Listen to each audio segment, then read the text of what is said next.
अरहंताणम नमो अरहंताणम नमो अरहंताणम। संत Francis ने 9 क्षुद्रताएं गिनाई हैं और जयाचार्य ने शायद 20 क्षुद्रताएं गिनाई। मनुष्य के जीवन में किस प्रकार अल्पताएं आती हैं और किस प्रकार क्षुद्रताएं आती हैं, और वे क्षुद्रताएं आदमी को सफल नहीं होने देती, महान नहीं बनने देती। सफलता महानता को जन्म देती। महानता की कुंजी है आलोचना। आराधना का पहला सूत्र है आलोचना, दूसरों की नहीं। आलोचना तो बहुत चलती है। आप सोचेंगे यदि आलोचना सफलता का सूत्र है, महानता का सूत्र है, तो हिंदुस्तान तो सबसे बड़ा महान। यहां का तो हर आदमी आलोचक है। मिट्टी का ही कोई ऐसा प्रभाव है, जाने या न जाने पर आलोचना तो कर सकता है। राजनीति का कैख है नहीं जानने वाला, बड़े से बड़े राजनीतिज्ञ की आलोचना कर सकता है। धर्म का कैख है न जानने वाला, बड़े से बड़े धर्माचार्य की, धर्म गुरु की आलोचना कर सकता है। इतना सस्ता सौदा हिंदुस्तान में मिलता है कि शायद और कहीं नहीं मिलता होगा। आलोचना की भरमार, और आलोचना के अड्डे भी यहां तो बन गए जो कहलाते हैं क्या, तख्त, तख्त बन गए, पट्टे, आलोचना के तख्त, जहां की आलोचनाएं होती है। अगर इस आलोचना से कोई आदमी महान बने, कोई देश महान बने, तब तो बहुत बन जाते। किंतु यह आलोचना किसी दूसरे की आलोचना नहीं, अपने आप की आलोचना, अपने भूलों का निरीक्षण, अपने प्रमाद का सिंहावलोकन, अपनी अल्पताओं का विहंगावलोकन और अपनी क्षुद्रताओं का समीक्षाकरण। यह आराधना का पहला सूत्र, सफलता का बड़ा रहस्य और महानता का राजपथ या महानता की एक बहुत बड़ी कुंजी है।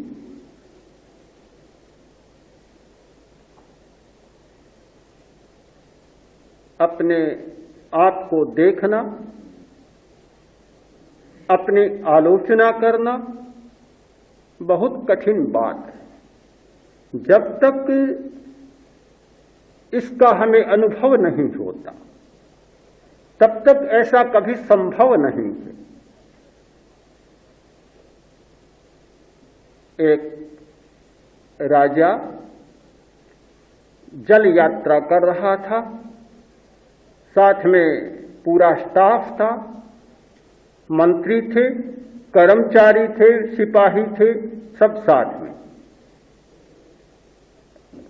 समुद्र में छोटे मोटे तूफान आए, जहाज डगमगाने लगा।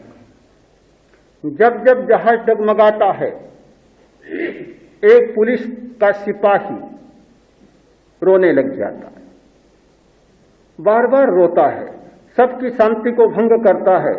राजा ने कहा क्या हो गया? काफी समझाया कि डरने की बात नहीं, सब लोग बैठे हैं, तुम अकेले ही क्यों रोते हो? काफी समझाया पर समझा नहीं। आखिर मंत्री ने सोचा समझने वाला नहीं, आदेश दिया अपने कर्मचारियों को और उस सिपाही को पानी में डाल दिया। अब जैसे ही पानी में पड़ा, गिरा वहां और चिल्लाने लगा, बहुत रोया, चिल्लाया। तत्काल जो तैराक थे वे जल में कूदे और उसे निकालकर फिर जहाज में चढ़ा दिया। बैठ गया एक कोने में शांत होकर। अब जहाज डगमगाता है, शांत, चुप। तूफान आते हैं भयंकर और जहाज एकदम ऐसे उछलने लग जाता है तो भी शांत। राजा ने कहा मंत्री क्या हो गया? इतना चिल्लाता था, इतना डरता था, अब क्या हो गया? तूने क्या किया? कि महाराज उपाय हो गया, समाधान हो गया। क्या हुआ? कि पहले इसे पता नहीं कि जल में गिरने से कितनी कठिनाई होती है, क्या बीतता है, कैसे सांस बंद होता है, आदमी डूबता है तब क्या मन में आता है, इसे पता नहीं था तो जहाज से भी घबराता था। अब इसे पता चल गया कि पानी में चलने में, डूबने में और जहाज में बैठे रहने में कितना अंतर है। अब जहाज उसे सुरक्षात्मक लगने लग गया जो पहले डरावना लगता था। आदमी को पता नहीं होता अपनी आलोचना में कितनी सुरक्षा है, कितनी सुरक्षा है। आलोचना करने से भी घबराता है। अपनी आलोचना करना कोई सरल बात नहीं है। अपनी कमजोरियों का अनुभव करना और अपनी कमजोरियों को दूसरों को बता देना बहुत कठिन परिस्थिति आती है, किंतु जब यह पता लग जाता है कि जहाज में बैठने में कितनी सुरक्षा है तो फिर वह डर मिट जाता है। आराधना का एक बहुत बड़ा सूत्र है आलोचना। इस भावना का विकास एक नई सृष्टि में हो सकता है। हमारी जो सृष्टि है उसमें आदमी है, मानव है और बुद्धि है। आज एक नई दुनिया की जरूरत है। उस दुनिया में मानव की जरूरत नहीं और बुद्धि की भी जरूरत नहीं, क्योंकि मानव बहुत बूढ़ा हो गया, इतना पुराना हो गया, पुराण पुरुष हो गया। जीते जीते मनुष्य को इतना समय बीत गया, अब तो एक छलांग की जरूरत है, नई नस्ल की जरूरत है। पता नहीं वैज्ञानिक लोग हर चीज की नस्ल बदल रही है। वनस्पति की प्रजातियां पैदा कर रही हैं, पशुओं की प्रजातियां पैदा कर रही हैं, सबकी नस्लें बदल रहे हैं, किंतु मनुष्य की नस्ल को बदलने का अभी कोई रूप सामने नहीं आया। जीन्स के प्रयोग चल रहे हैं, चल तो रहा है। जीन का इतना एक प्रयोग चल रहा है कि मनुष्य की नस्ल को बदलने का या चाहे जैसे मनुष्य को पैदा करने का भारी प्रयत्न चल रहा है, पर अभी तक वह प्रयोग सामने नहीं आया। मनुष्य को बदलने की जरूरत है, साथ साथ बुद्धि को भी बदलने की जरूरत है। अब आज के युग को बुद्धि की जरूरत नहीं है, क्योंकि बुद्धि ने इतने खतरे पैदा कर दिए, इतनी समस्याएं पैदा कर दी। उन खतरों से आज पूरे जगत में भय व्याप्त है। इतना भय पहले कभी नहीं हुआ था। अब जानते हैं, पुराने जमाने में तलवारों से लड़ा जाता था, भालों से लड़ा जाता था, फिर बंदूकों से लड़ा गया, तोपों से लड़ा गया। कितनी मार और कितने लोग मारते, किंतु आज तो स्थिति यह बन गई, इतनी विषैली भयंकर गैसें आविष्कृत हो गई। 7 मिनट में, 10 मिनट में पूरे जगत को समाप्त किया जा सकता है। 10-11 मिनट काफी है सारी दुनिया को समाप्त करने के लिए। इस बुद्धि ने सारा खतरा पैदा किया है। अबुद्धि ने नहीं किया है, बुद्धि ने किया है।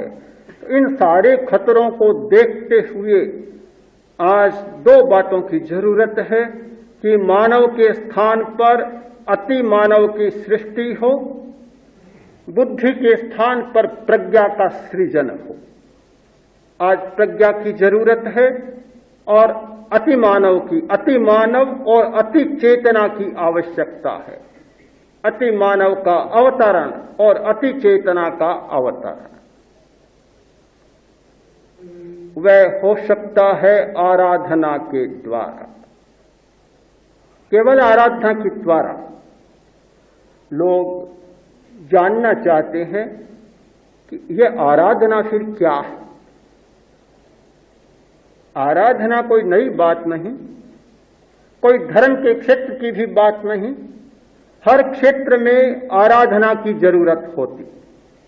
प्रत्येक क्षेत्र में कोई भी आप काम करें, यदि आपको सफल होना है तो आराधना करनी होती है।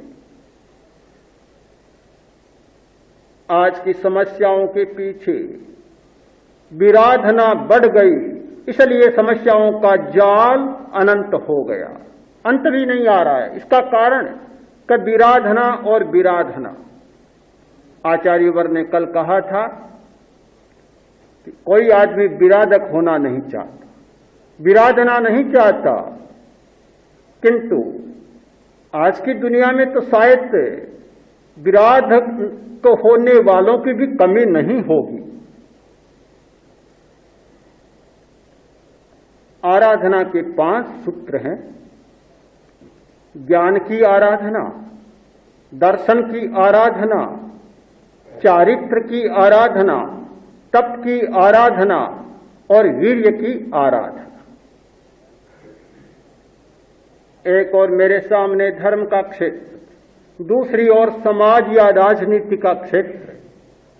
लगता है राजनीति की अपनी आराधना होती है, धर्म की अपनी आराधना होती है।